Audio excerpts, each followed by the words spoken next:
Berasal dari provinsi yang satu ini, gagal infrastruktur yang terbatas. Ini banyak banget di Lampung tuh proyek-proyek dari pemerintah. Bima Yudo atau yang dikenal sebagai TikTokers dengan akun Aubimax Reborn membuat sebuah kritik yang ditujukan kepada pemerintah Kota Lampung. Mungkin kasus ini sudah tidak asing lagi ya, mengingat betapa banyak respon yang ditimbulkan untuk menanggapi kritik Bima ini, mulai dari masyarakat, bahkan hingga pejabat. Kritiknya dianggap menjudutkan sehingga Bima dilaporkan kepada pihak yang berwenang. Bahkan, Bima yang sedang berkuliah di luar negeri dan keluarga di Indonesia mendapat banyak sekali kecaman dari berbagai pihak. Akhirnya Bima memutuskan untuk menggunakan protection visanya apabila tuntutan atas dirinya benar-benar dilancarkan. Laporan tersebut dilancarkan oleh Ginda Ansori. Ia melaporkan Bima karena konten milik Bima dianggap merendahkan suku Lampung dengan kalimat dakjal. Bahkan, Wakil Gubernur Kota Lampung juga memberikan tanggapannya bahwa pemerintah Lampung melakukan pekerjaan sebagaimana tanggung jawabnya, bukan atas nama viral seperti yang dilakukan oleh Bima. Padahal, kalau kerja bukan untuk viral, seharusnya masyarakat Lampung sudah dapat menikmati akses jalan yang lebih baik dong ya. Bukan jalan rusak yang sudah bertahun-tahun tidak ada perubahannya sama sekali. Dan ketika dikritik, kemudian viral dan baru ada pengambilan keputusan atas perbaikan jalan. Coba kita lihat sekali lagi ya potongan video dari Bima. Hukumnya nggak ditegakkan, lemah banget.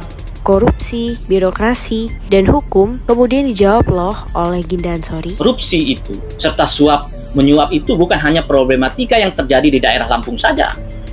Dan beliau ternyata hanya merasa kalimat Bima kurang santun sampai harus melaporkan Bima karena dianggap merendahkan suku Lampung. Itu berkaitan dengan bahasa atau konten atau diksi yang dipilihnya dengan menyebut kata dajjal di dalam videonya. Yakin karena itu saja? Bukan karena merasa ada kartu-kartu yang mulai terbuka dan menjadi perhatian? Memangnya siapa sih Ginda Ansori ini?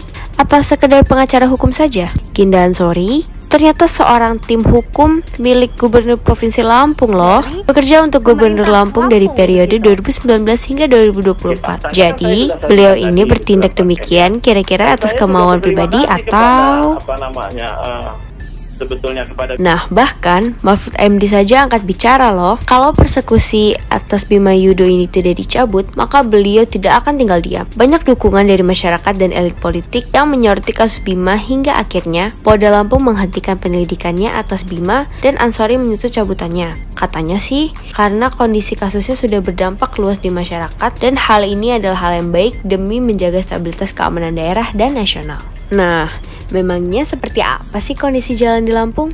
Ternyata banyak sekali kondisi ruas jalan yang memprihatinkan. Kebanyakan jalan rusak terjadi di antara jalan kota dan kabupaten. Kota baru yang digadang-gadangkan akan menjadi proyek besar, tak kunjung selesai juga dari tahun ke tahun, bahkan terbengkalai. Jalanan rusak tidak mendapat keperbaikan selama bertahun-tahun. Memangnya kenapa sih? Apa dana APBD-nya kurang? Jika ditelaah kembali, Provinsi Lampung memiliki APBD sejumlah 7,5 triliun pada tahun 2021, tapi budget infrastruktur Provinsi Lampung terbilang kecil. Jika dilihat dari realisasi anggaran APBD Lampung, hanya 10% dari APBD yang digunakan untuk mengembangkan infrastruktur. Dan ternyata, anggaran APBD lebih banyak senilai 82% digunakan untuk pelayanan publik, perlindungan anak, perlindungan perempuan, dan perlindungan difabel. Tapi, dengan realisasi sebesar itu, masih banyak sekali kasus kekerasan pada anak, pelecehan, dan kekerasan terhadap perempuan. Bahkan, 52% dari APBD digunakan untuk belanja pegawai barang dan jasa seperti gaji, tunjangan, honor, sewa gedung, dan perjalanan dinas yang sifatnya biaya dan jauh lebih besar 3 kali lipat daripada belanja modal yang sifatnya membeli aset. Menyoroti ini, seharusnya ada pembatasan terhadap penggunaan biaya dan belanja pejabat. Bukannya Provinsi Lampung dengan desentralisasinya berarti sudah diberikan wewenang untuk bertanggung jawab atas daerahnya. Lantas kepentingan siapa yang harus didahulukan? Hal ini berkaitan dengan pemikiran politik kontemporer, di mana pembahasan dinamis tentang desentralisasi mampu mengambil peran dalam tindakan politik seseorang. Politik kontemporer yang sifatnya nomotetik atau mencari pola ini memiliki korelasi yang sejalan dengan kejadian Bima dan Lampung. Hal ini berkaitan dengan sejauh mana desentralisasi mampu mendatangkan kesejahteraan pada daerahnya dan bagaimana hubungan desentralisasi dengan politik. Lantas, bagaimana dengan desentralisasi revitalisasi yang ada di Lampung? Apakah ada kebijakan-kebijakan yang berjalan dengan tidak semestinya sehingga permasalahan semacam ini bisa terjadi?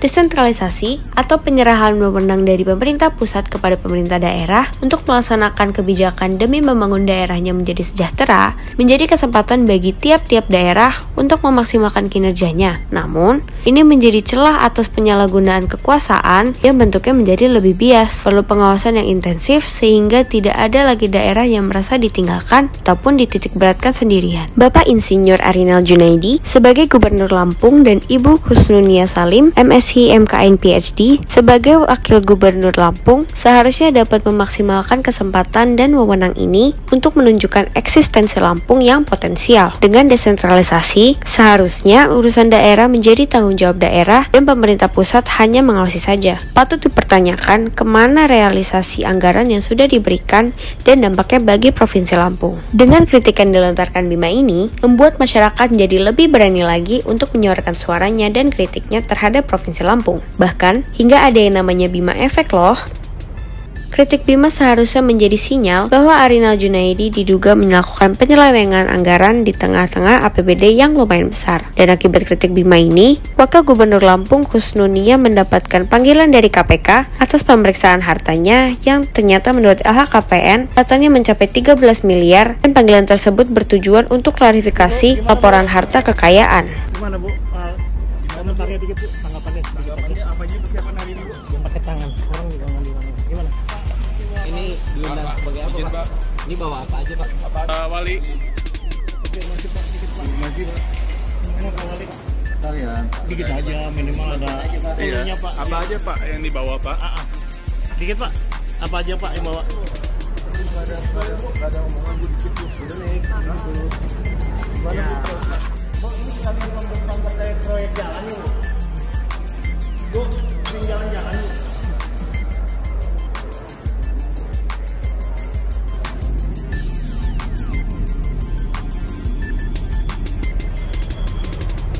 Masyarakat juga menyoroti Kadinkes Lampung, Rehana, yang memiliki gaya hidup mewah dan sudah menjabat sebagai Kadinkes Lampung selama 14 tahun lamanya. Menariknya, Arinal Junaidi sempat berkomentar untuk meminta dimaafkan saja tentang gaya hidup Rehana yang mewah. Rehana juga mendapatkan panggilan dari KPK atas indikasi harta yang tak wajar untuk kemudian hadir dan menjalani klarifikasi LHKPN.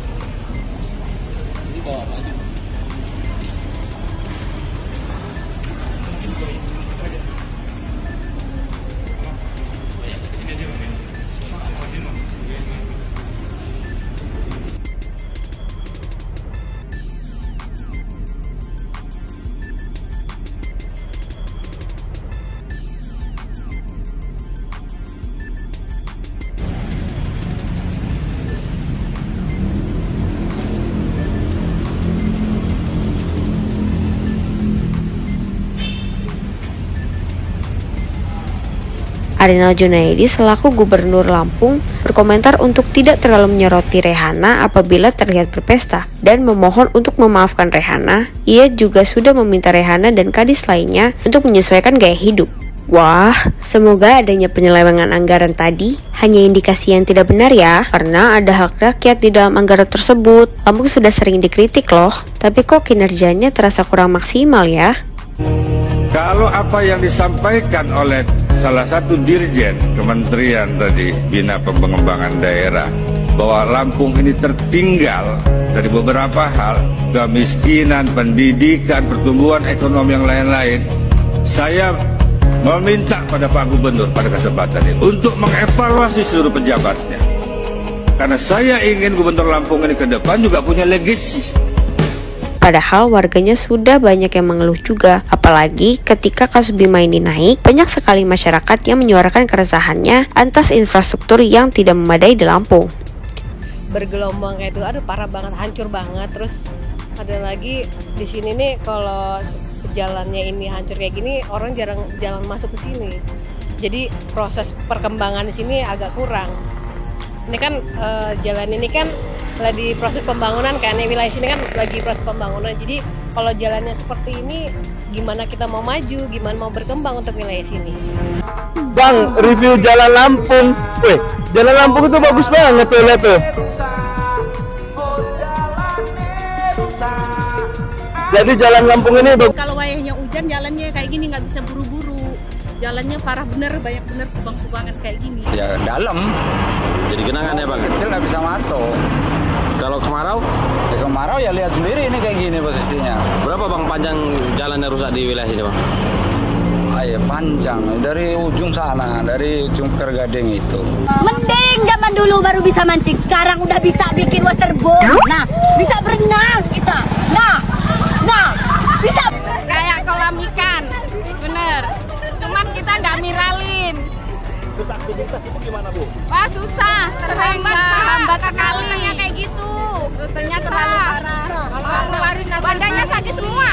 Banyak yang menunjukkan kondisi sebenarnya dari jalan yang ada di Lampung. Banyak yang menceritakan bagaimana sulitnya masyarakat akibat kondisi yang terjadi. Hal tersebut menyulitkan berbagai macam akses dan membuat perkembangan Lampung menjadi terhambat. Padahal warganya sudah banyak yang mengeluh juga. Apalagi ketika kasus Bima ini naik, banyak sekali masyarakat yang menyuarakan keresahannya atas infrastruktur yang tidak memadai di Lampung. Adanya kasus Bima ini menjadi awal bagi Lampung untuk membenahi diri kembali. Menteri PUPR Basuki Hadi Mulyono menyoroti hal ini dan langsung berupaya untuk memeriksa langsung kondisi jalanan sebenarnya yang ada di Lampung. Hal ini artinya permasalahan yang sedang dialami Provinsi Lampung kemudian menjadi permasalahan pemerintah pusat juga, yang seharusnya menjadi kewenangan dari pemerintah daerah atas desentralisasi. Bahkan pemerintah pusat dan presiden pun ikut turun tangan untuk mengatasi permasalahan ini. Jadi perbaikan itu semata-mata setelah tender, karena uang itu uang pemerintah, jadi harus dilakukan. Bukan karena ada apa-apa langsung begitu, kadang-kadang ini. Jadi paham ya maksud saya? Paham Bu. Oke. Presiden dan jajarannya termasuk Menteri PUPR melaksanakan rencana untuk mengunjungi Lampung. Mendengar hal ini, Gubernur Lampung langsung memperbaiki jalan yang digadang-gadang akan dilewati Presiden. Namun uniknya, ketika kedatangan, Presiden mengubah rute jalannya melewati jalanan yang belum diperbaiki. Presiden Jokowi menyindir dengan mengatakan bahwa jalanan yang dilaluinya mulus dan membuatnya mengantuk. Seharusnya, hal ini menjadi sindiran yang membangun untuk pemerintah daerah Lampung untuk lebih bersemangat memperbaiki infrastruktur Lampung. Permasalahan jalanan di Lampung ini kemudian diambil alih oleh pemerintah pusat. Jalannya mulus, enak. Dinikmati ya Pak? Dinikmati. Gunjang-gunjang nggak perutnya Pak? Sampai Pak Zul tadi tidur, saya juga tidur. Seperti dipupuk ya Pak? Enggak, kalau ada yang hamil bisa ngelahirin kata. Karena mulus, jadi sampai di mobil tidur.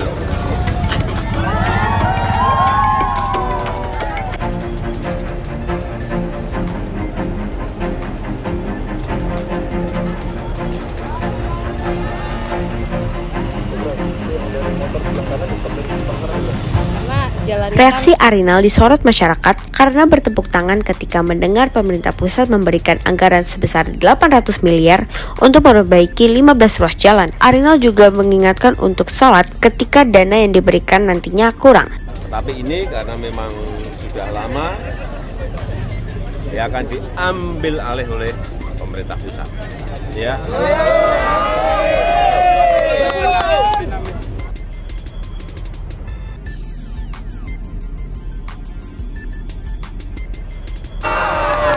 Akan dimulai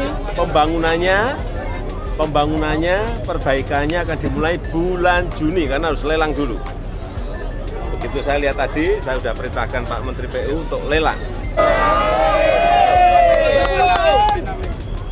Tahun ini pemerintah pusat khusus untuk Lampung akan mengucurkan anggaran kurang lebih 800 miliar untuk 15 ruas jalan. Termasuk ini akan dimulai pembangunannya, perbaikannya akan dimulai. Nah, Presiden Jokowi dan pemerintah pusat pada intinya mengambil alih dan memantau langsung perkembangan infrastruktur di Provinsi Lampung karena masalah ini. Kritik Bima didengar dan membuahkan sebuah tindakan. Biaya logistik itu sangat tergantung baik tidaknya infrastruktur yang kita miliki. Ya. Ada atensi Pak, kapan Pak selesai Pak? Jalan bagus, ada atensi Pak, kapan? Secepat-cepatnya dimulai yang rusak. Yang kira-kira provinsi tidak memiliki kemampuan, kemudian kabupaten tidak memiliki kemampuan, ya akan diambil alih oleh Kementerian PU.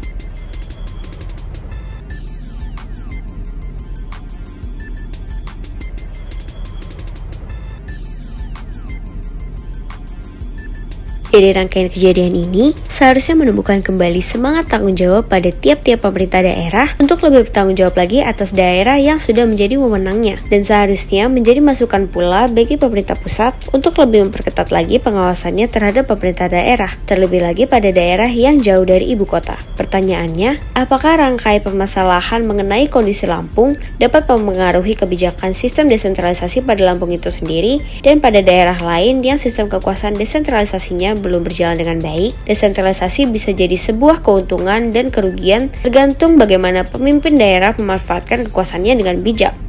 Seharusnya, permasalahan daerah dapat diselesaikan dengan baik tanpa harus turun tangan langsung pemerintah pusat.